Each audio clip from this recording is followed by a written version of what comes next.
할렐루야, 엘센트로 한인교회 천정구 목사입니다.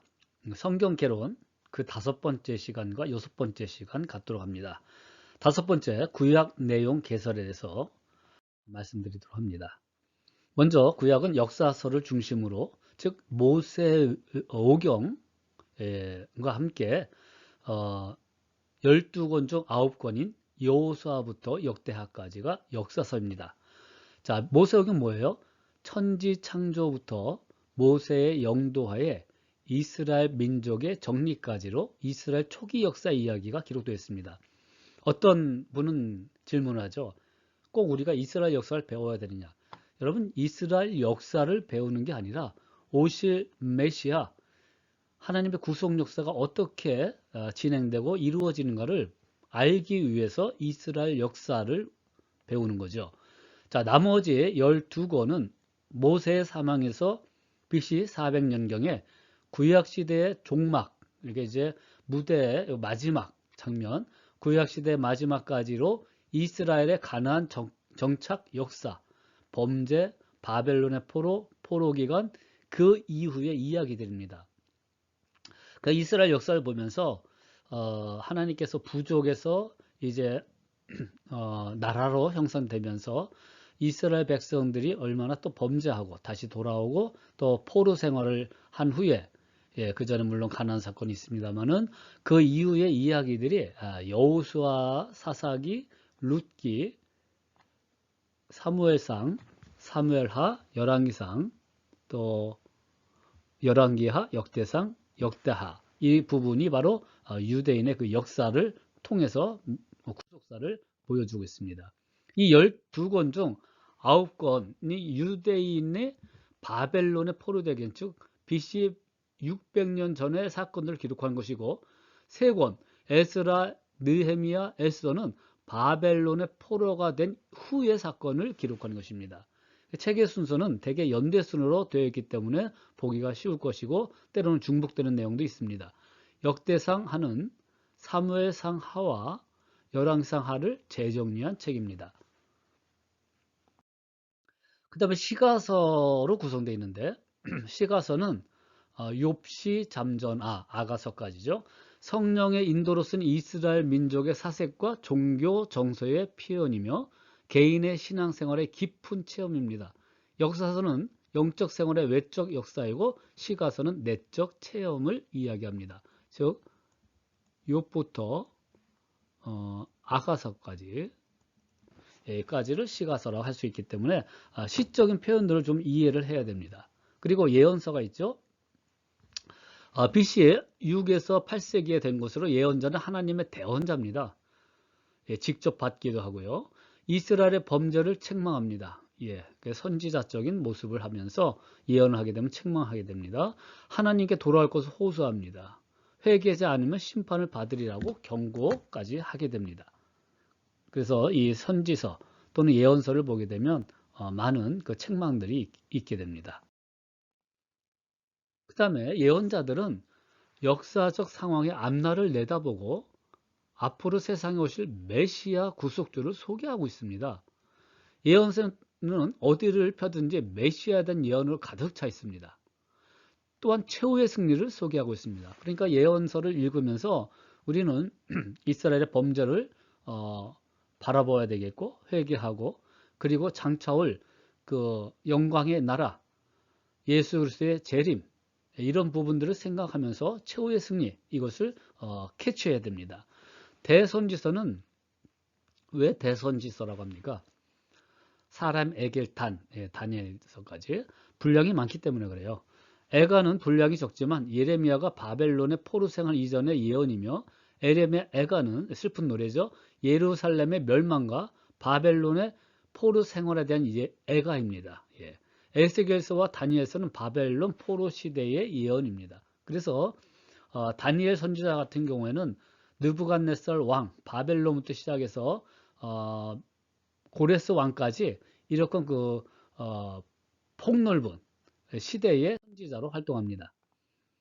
자, 이사야서와 예레미야서는 바벨론의 포로 생활 이전의 예언입니다. 예레미야 에가는 예루살렘의 멸망과 바벨론 포로 생활에 대한 에가이고 에스겔서와 다니엘서 바벨론 포로 시대 예언입니다. 이 12권의 소선지서 분량이 작죠. 첫 9권이 호요람, 아모스, 그러니까 호요람, 오바댜, 오변, 미나, 합습, 그러니까 하박국에서 스바냐까지를 말씀하고 있죠.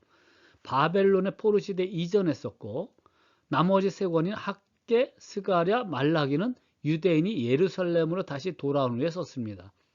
그래서 이 시가서와 예언서들은 이스라엘의 역사적 배경에 비추어 읽어야 그 내용이 투명해집니다. 이스라엘 역사를 알아야 돼요.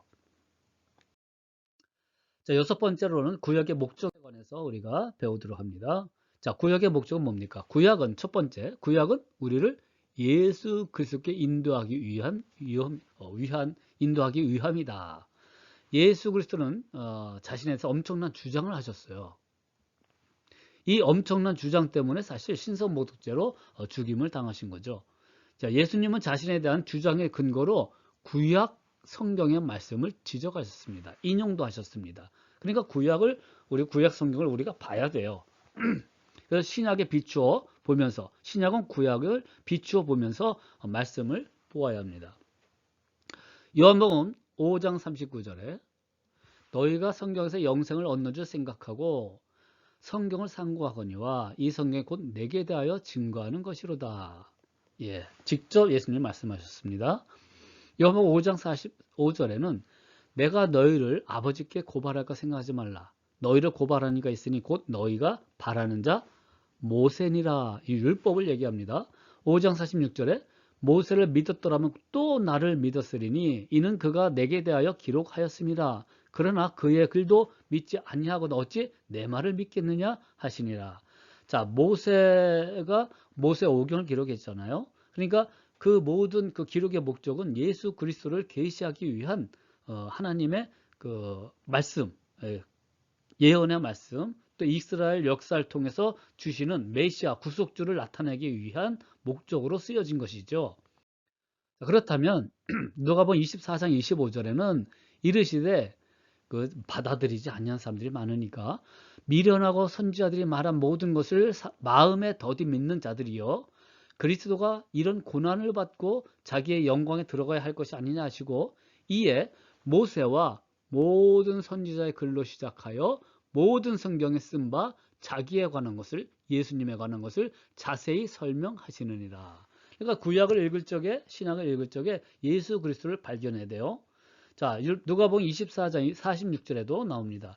또 이르시되 이같이 그리스도가 고난을 받고 제3일에 죽은 자 가운데서 살아날 것과 이게 복음이에요. 그리스도께서 고난을 받으시고 자 십자가 죽으시고 제3일 만에 부활하셔서 살아나시고 이제 승천하시고 재림할 것을 약속하시잖아요. 이것을 아는 것, 이것을 전하는 것이 바로 복음입니다. 자, 또 그의 이름으로 죄사함을 받게 하는 회개가 예루살렘에서 시작한 모든 족속에게 전파될 것이 기록되었으니 너는 이 모든 일의 증인이라.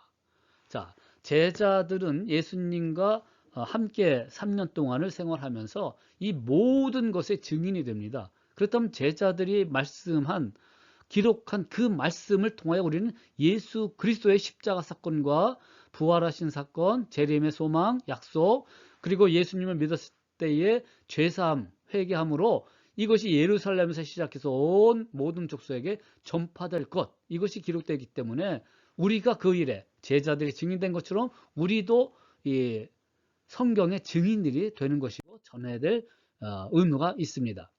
초대교회는 당시에 세계 곳곳에 예수의 복음을 증거함에 있어서 예수님의 그 주장, 구약의 말씀에 의지하여 증거했던 것을 우리가 제자들을 통하여 또 선지자들의 기록된 말씀을 통하여 깨닫게 되는 것입니다.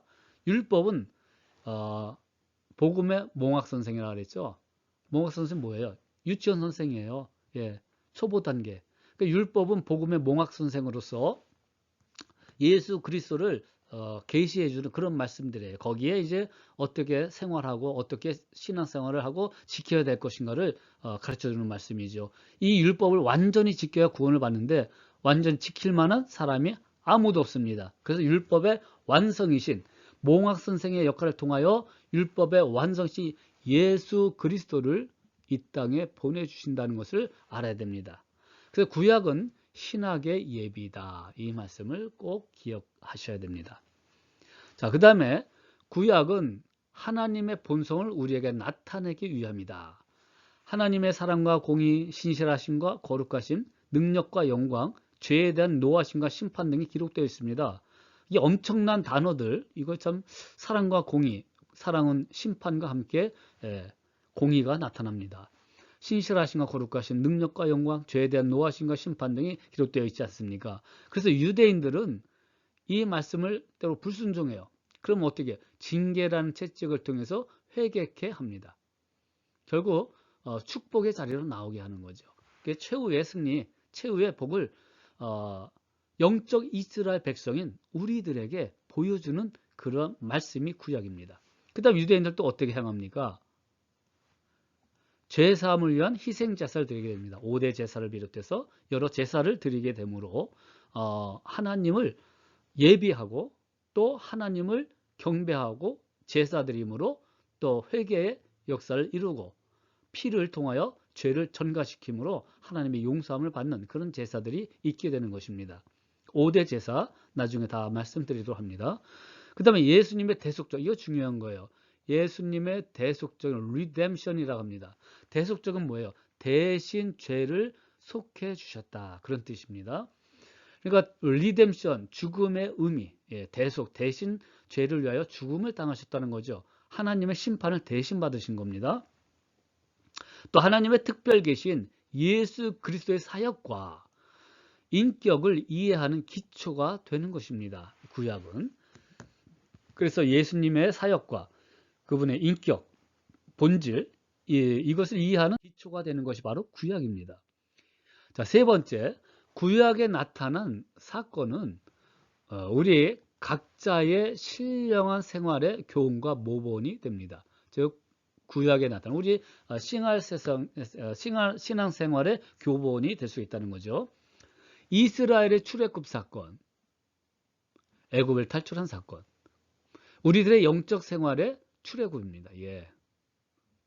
그리고 바벨론의 포로 생활, 우리들의 영적 포로 생활, 우리가 마귀의 그런 소나기에 잡혀있는 자가, 포로된 자들이 탈출하고 해방되는 그런 역사들 통해서 우리 영적인 모습을 나타내는 표본이 되는 것이 구약입니다. 가나안 복지, 약속의 땅으로 가게 되죠. 우리들의 영적 가나안 복지, 천국을 이야기합니다. 이것은 고린도서 10장 11절에 그들에게 일어난 이런 일은 본보기가 되고, 자, 구약 성경의 가나안 땅을 정복하는 이런 모습들, 또한 말세를 만난 우리를 깨우치기 위하여 기록되었느니라. 이스라엘의 범죄를 통하여 하나님의 징계를 받고 다시 회복되는 장면을 통하여, 이를 통하여 하나님께서 말세에 우리를 깨우치기 위하여 구약이 기록됐다는 사실입니다. 근데 바울이 디모데에게 구약의 영적 권위와 가치, 경건 생활의 적용을 권면을 하지요. 그러니까 구약의 말씀을 우리가 익히 배우고 알아야 합니다. 디모데후서 3장 16절 말씀, 이 말씀 좀 안송하면 좋겠습니다. 모든 성경은 하나님의 감동으로 된 것으로, 성령의 감동이죠. 교훈과 책망과 바르게 함과 의로 교육하기에 유익하니 이는 하나님의 사람으로 하여금 어떻게 해요? 온전하게 하며 또한 선한 일을 행할 능력을 갖추게 하려 함이라. 성경은 하나님의 감동으로 된 것이기 때문에 완전한 책입니다. 그리고 그 성경을 배울 때에 교훈이 있습니다. 책망이 있습니다. 바르게 함이 있습니다. 의로 교육하기 유익합니다. 그래서 온전한 사람이 되게끔 합니다.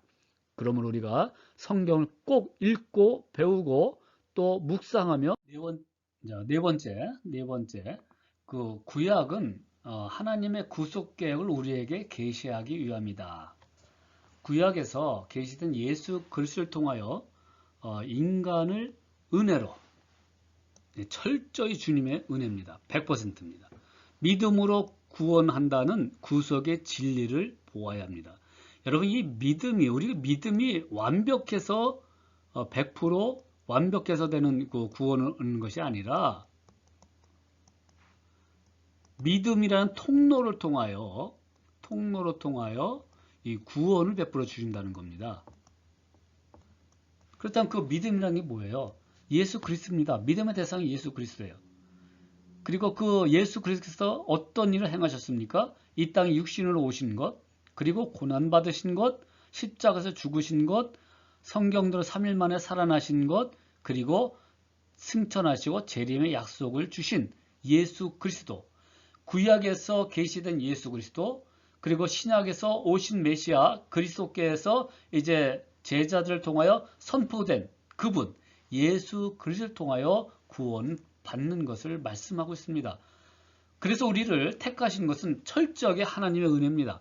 우리가 무엇이 잘나서 또 그들보다 상대적으로 무엇이 잘나서 우월하기 때문에 구원받았다. 아니라는 거예요. 그러므로 이스라엘의 선민하신 것은 하나님의 전적인 은혜요. 그리고 이스라엘 백성들이 잘나서 무엇이 조건이 돼서 그들을 구속주의 어떤 조상으로 삼은 것이 아니라 하나님의 전적인 은혜, 강권적인 은혜로밖에 은혜로 해석할 수 있는 것입니다. 그러므로 우리가 믿음으로 구원한다는 이 구속의 원리를 구약을 통해서도 봐야 된다는 거예요. 할례가 그렇습니다. 결혼해서 이제 구원의 백성으로 되는 것, 오실 메시아를 통해서 구원을 받는다는 것, 이것을 우리가 교훈받아야 되는 거죠. 에베소서 2장 8절에도 너희는 그 은혜로 인하여 믿음으로 말미암아 구원을 받았으니 이것은 너희에게서 난 것이 아니요 하나님의 선물이다. 여러분, 우리가 예수님을 믿고 교회를 다니는 것 우리가 결정한 것처럼 보이지만 그렇지 않아요. 우리는 그저 믿음으로 수용하는 것뿐입니다. 그것은 하나님의 전적인 선물이에요. 강권적인 사랑이에요.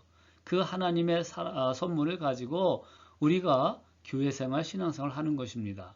은혜에 의하여 믿음으로 말미암아 구원을 받았으니 여러분, 구원을 받은 자입니까? 구원을 받았지만 오늘은 구원의 삶을 살지 못하고 있습니까? 이 구원의 세 시자가 있지 않습니까? 과거, 현재, 미래, 즉 이 구원을 다 통틀어서 구원이라고 표현하는 것입니다. 그러므로 우리는 구원의 현세성에 살면서 과거에 이미 구원의 은총을 베풀어 주신 하나님께 감사하며 미래의 완전한 구원에 이르도록 인도하시는 하나님의 약속과 손길을 의지하면서 믿음 생활을 해야 될 것입니다. 구약을 보면 믿음의 사람을 택하십니다. 믿음을 준 사람들이에요. 아담을 통하여서 또 택하심을 통하여 많은 자들이 왔는데 그 가운데 열국의 조상이라 할 수 있는 아브라함을 택하셔서 강권적입니다. 예, 택하셔서 약속의 땅으로 가게 하십니다. 이스라엘 민족을 이루게 하십니다. 이제 부족에서 민족으로 이제 발전하게 되죠. 이스라엘의 구속주가 태어나십니다.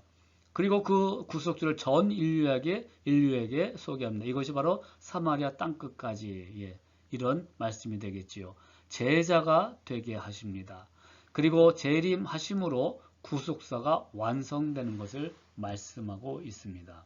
그러므로 우리는 구약 성경을 참 그 오신 목적이 쓴 목적이 무엇인가를 깊이 깨닫고 이스라엘의 그런 역사들, 행함들 그리고 그 속에서 하나님께서 어떻게 역사하셨는가를 교훈받으면서 신약을 바라봐야 될 것입니다. 오늘 이 구속의 은총의 역사가 여러분의 삶의 생활 가운데 가득 넘쳐지길 바랍니다. 전쟁터에 총알을 가져갈 적에 이 말씀을 가지고 가야 이 총알이 적을 죽이고 승리하게끔 만들듯이 구약의 말씀, 신약의 말씀을 우리 생활 속에 총알이 되어야 합니다. 그러나 우리가 적용하지 아니하고 말씀을 듣지 아니한다면 그것은 빈 총알이 될 수가 있습니다. 그러므로 오늘 말씀을 굳게 믿고 예수 그리스도를 발견하고 예수 그리스도를 믿고 의지하며 재림하실 주님을 소망하며 믿음으로 사는 우리 사랑하는 성도들 되시길 주님의 이름으로 축복합니다.